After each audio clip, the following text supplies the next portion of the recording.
One problem with the education system today is that children get bored. Every child gets bored, and even every adult gets bored. In school, my friends and I get bored, and thus we slack off and don't do work. Sure, education is necessary, but why make it boring when it can be fun? Research has shown that people learn better in a more engaging environment and learn better.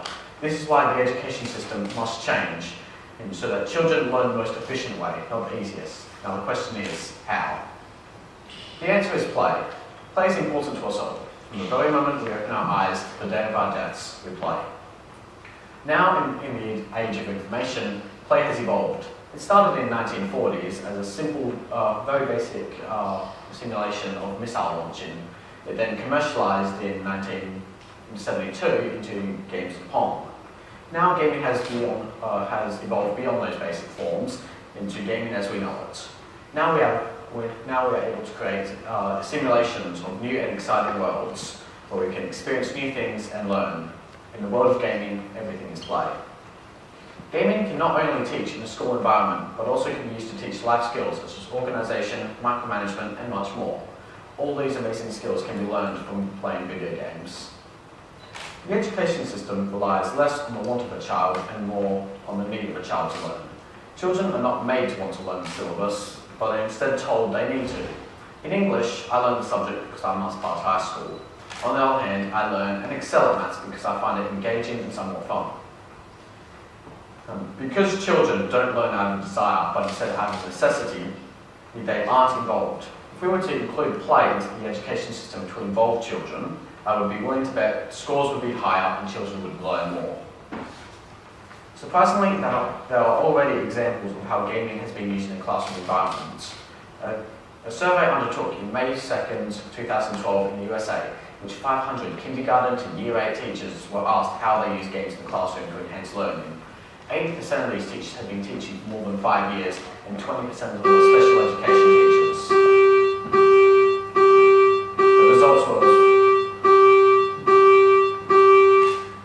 The results were as followed.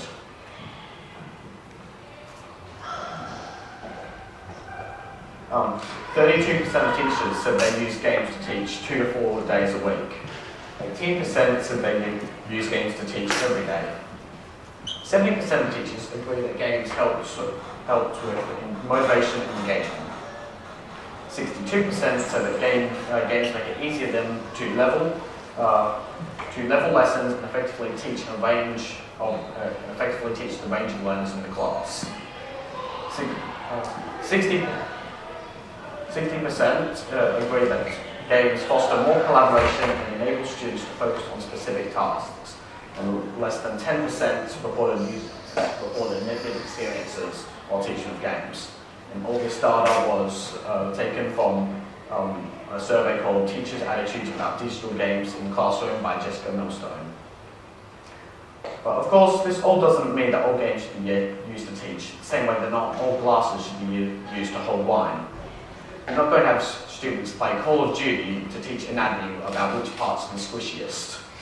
95% of teachers use games that were originally created for educational purposes, and only 18% adapt to commercial games for educational use. One such example of adapting a commercial game for education is the Minecraft EDU project. This project is run by Games-Based Education and is working in collaboration with Mojang, which is the original company of which Minecraft was made from, to provide an educational Minecraft experience which is enjoyed by teachers and students alike. Onto the way video games teach us real life skills that, as you might imagine, help us in the real world.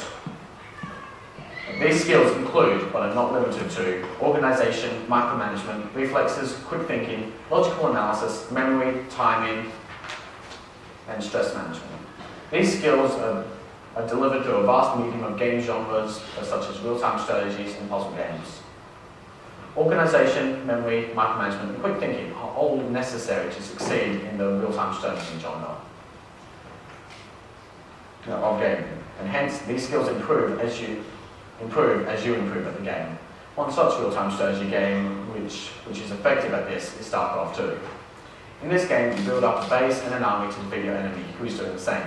You must build and organise and micromanage and micromanage your base and army to build the best, to the best possible efficiency in order to gain an edge over your opponent. Memory and quick thinking come into play. You must think and remember of what counts as what in order to gain an edge via the game's mechanics. These skills can be measured by your APM, which is referred to as actions per minute. New players' average APM is 50 to 100 actions per minute. Good players have an average APM of 120 actions per minute, which is 2 carefully thought out moves per second, which is incredible. But an international grandmaster, which is one of the top 200 players in the world, has an APM of 300. That's 5 thought out actions per second, and that is just amazing. The skill of logical analysis is essential for any path of life, whether you decide whether you need to determine the trend of a financial graph or what horse to bet on in the race. Puzzle games help train your mind to improve its logical analysis. Such games include Trine and my personal favourite, Portal 1 and 2. These games provide many hours of brain-racking puzzles for anyone to solve. Halfway through the second game, I realised I was able to solve these puzzles much faster than I would have been able to previously. And I can now use that skill of logical analysis to improve any aspect in my life where I need to use such skills.